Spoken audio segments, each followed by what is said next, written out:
मेरे प्यारे दोस्तों, सादर नमस्कार और अभिनंदन।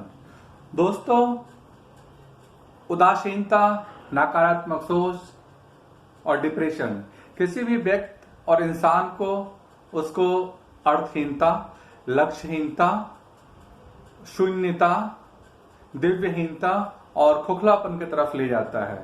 दोस्तों, इतिहास गवाह है कि हर अंधेरे रात के बाद एक नए सवेरा की शुरुआत होते हैं।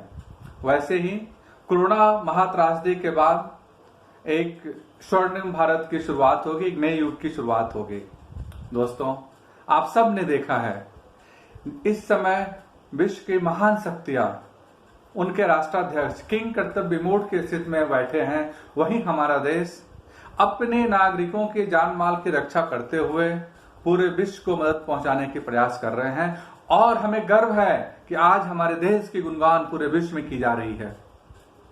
दोस्तों, इस गिरती हुई अर्थव्यवस्था को मजबूती देने के लिए हमारी सरकार प्रयत्नशील है और दृढ़ संकल्प है।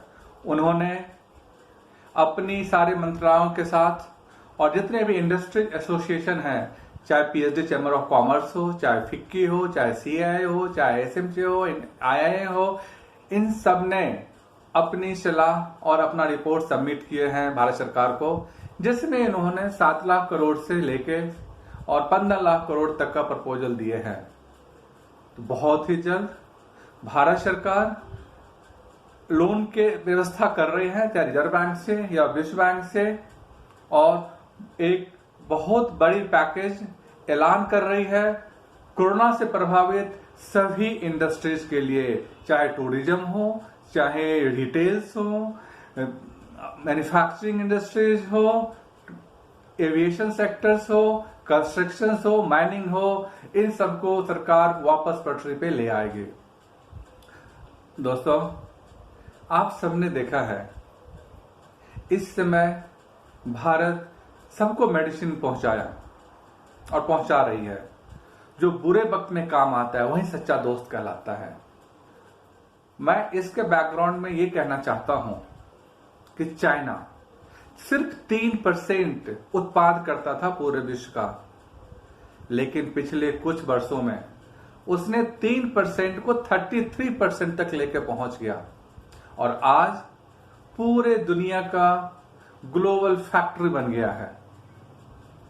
आपको सरप्राइज होंगे, आश्चर्यचकित होंगे कि मोबाइल पूरे दुनिया के 70%, जूते 70%, सोलर सेल 74%, सीमेंट 50%, कोल 50%, कंस्ट्रक्शन 50%, यहां तक कि खाने का एप्पल की भी खेती 50% चाइना करती है पूरी दुनिया के लिए।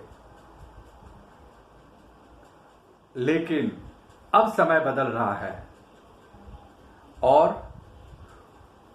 American country, European country, Japan, ये सब अपने प्रतिष्ठित ब्रांड को मैन्युफैक्चरिंग चाइना से हटा रहे हैं और वो संबंध तोड़ रहे हैं और हमारा देश एक विकल्प उन सबको दिखाई पड़ रहा है।